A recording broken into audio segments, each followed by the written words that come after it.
bukti masih dikumpulkan oleh penyidik, termasuk saya katakan tadi, masih mengumpulkan alat bukti, termasuk CCTV di dalamnya.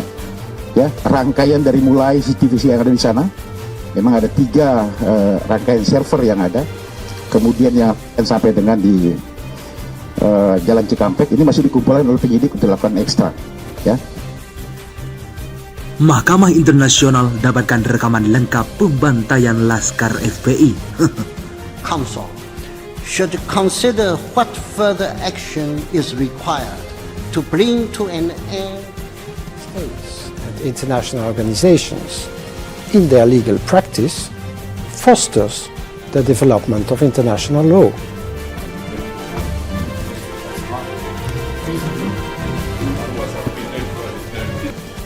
Mr. Mohammed Benuna, Mr. James Richard Crawford, Ms. Joan E. Donoghue, Mr. Kirill Kevorkian and Mr. Patrick Lipton Robinson have been elected to the International Court of Justice for a term of office of 9 years beginning on 6 February 2020. Ada bukti tentang voice note bagaimana sedemikian rupa direncanakan untuk dipancing ke sana dan kemudian dipepet, semuanya terdatakan atau ternyatakan dengan jelas di dalam voice note itu. Mungkin rekan-rekan dari media sudah punya voice note itu, bagaimana ceritanya sudah sangat diketahuinya oleh yang bersangkutan bahwa itu anggota kita, dan kemudian tetap dilakukan upaya-upaya penyerangan oleh pihak mereka. Itu nyata dan itu tidak dikarang-karang dan itu terlihat, terdengar di dalam voice note tersebut. Itu fakta. Sebelum kita mendengarkan pernyataan dari pihak Polda, itu kita masih menganggap keenamnya dalam status hilang. Makanya pernyataan kita yang pertama keluar itu adalah pernyataan statusnya masih dalam keadaan hilang, kita sebutkan. Karena itu pernyataan dibuat pagi hari, ya, sebelum kita mendengar kabar bahwa keenamnya sudah syahid. Nah, kemudian saya mau jelaskan kronologi backgroundnya dulu, bahwa beberapa hari yang lalu, ya, memang ada beberapa pengintai di Pondok Pesantren Habib Rizik, yaitu hari Jumat, ya. Hari Jumat itu ada beberapa pengintai yang ditugaskan oleh institusi resmi negara. Ya, saya tidak mau sebut.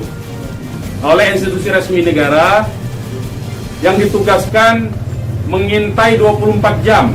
Mereka menggunakan drone dan peralatan canggih lainnya. Dan kemudian ada komunikasi dari Laskar yang menjaga Pondok Pesantren Habib Rizik di Megamendung itu dengan para pengintai.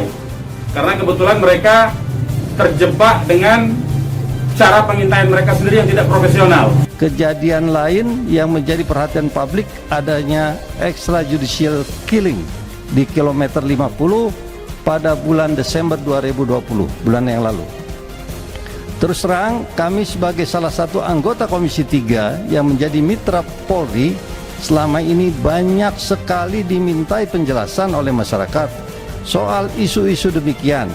Misalkan kenapa penanganan demo kok represif? Kenapa pelanggaran prokes sampai dibuntuti? Kenapa pelanggaran prokes sampai membuat 6 nyawa melayang? Kami sendiri pun selama ini mengalami kesulitan untuk memberikan berbagai penjelasan kepada masyarakat. Saya kira ke depan pendekatan yang profesional dan humanis oleh Polri perlu lebih dikedepankan sehingga Polri melindungi dan mengayomi akan semakin dirasakan masyarakat.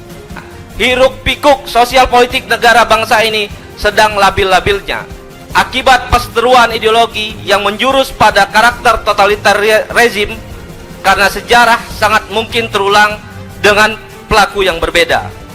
Seperti kita ketahui bersama bahwa situasi geopolitik saat ini masih mengerucut pada isu pergeseran ideologi lintas negara. Fenomena geopolitik hari ini tak banyak berbeda dengan fakta sejarah skema demokrasi Orde Lama yang terobsesi dengan sistem demokrasi terpimpin. Situasi di mana ketegangan ideologi berubah menjadi beberapa peristiwa berdarah di banyak pesantren, masjid, yang justru melibatkan oknum-oknum di sekitar kekuasaan. Tema radikalisme menjadi salah satu alat propaganda paling menguntungkan dan efektif bagi sedikit kelompok berhaluan ideologi kiri untuk menyudutkan kelompok Islam. Realitas politik yang menghalalkan segala cara sedang dimainkan oleh segelintir elit politik yang dikendalikan oleh oligarki, menyeret bangsa ini terjebak dalam pertengkaran global dengan secara perlahan mengorbankan kedaulatan serta kepentingan nasional.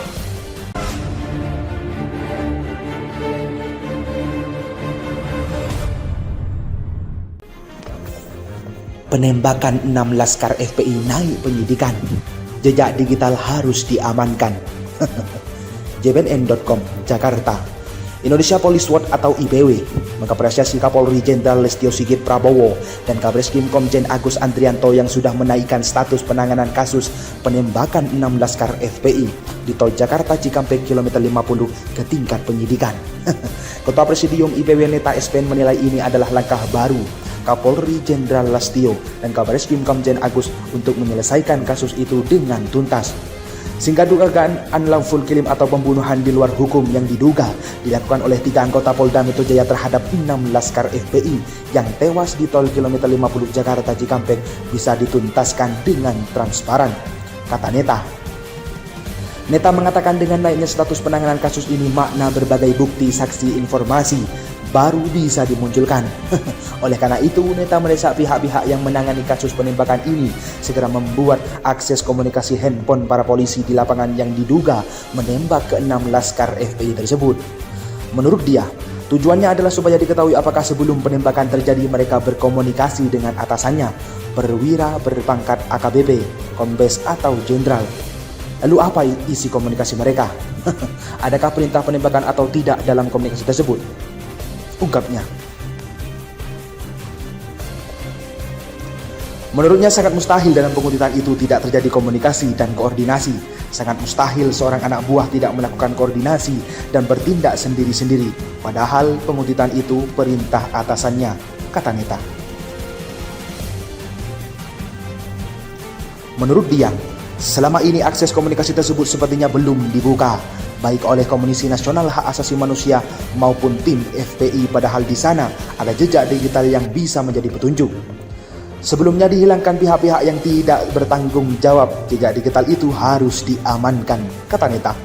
Dia menambahkan Ketua Umum Komnas HAM juga mengindikasikan adanya unlawful killing terhadap keempat anggota Laskar FPI sehingga lembaga itu meminta kasus ini diproses hingga ke persidangan. Menurut dia, guna membuktikan indikasi yang disebut unlawful killing itu, Komnas HAM sudah menyerahkan seluruh barang bukti hasil temuan serta rekomendasi kepada Polri dengan harapan dapat memperjelas peristiwa itu.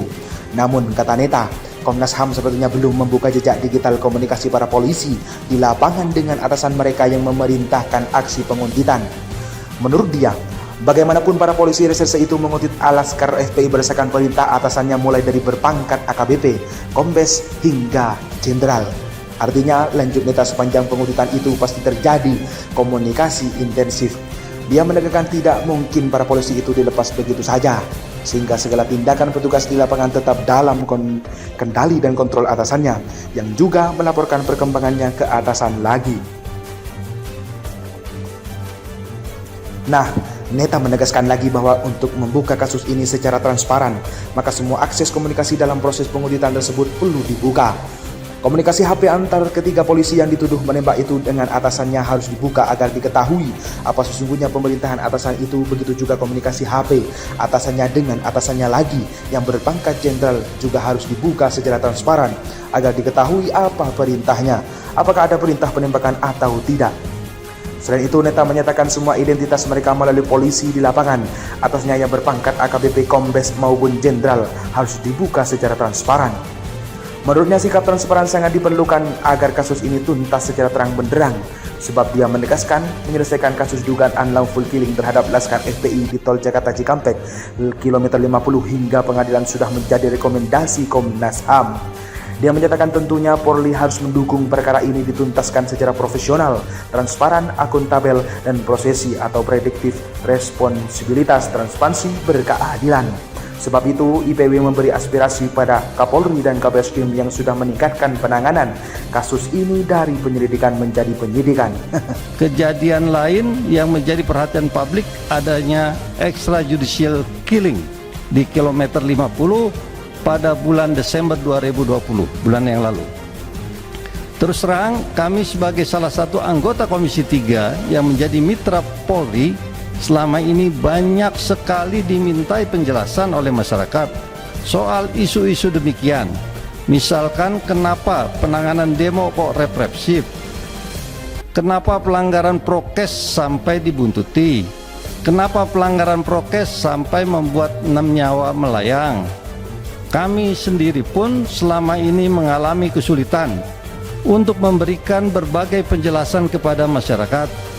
Saya kira ke depan pendekatan yang profesional dan humanis oleh Polri perlu lebih dikedepankan sehingga Polri melindungi dan mengayomi akan semakin dirasakan masyarakat.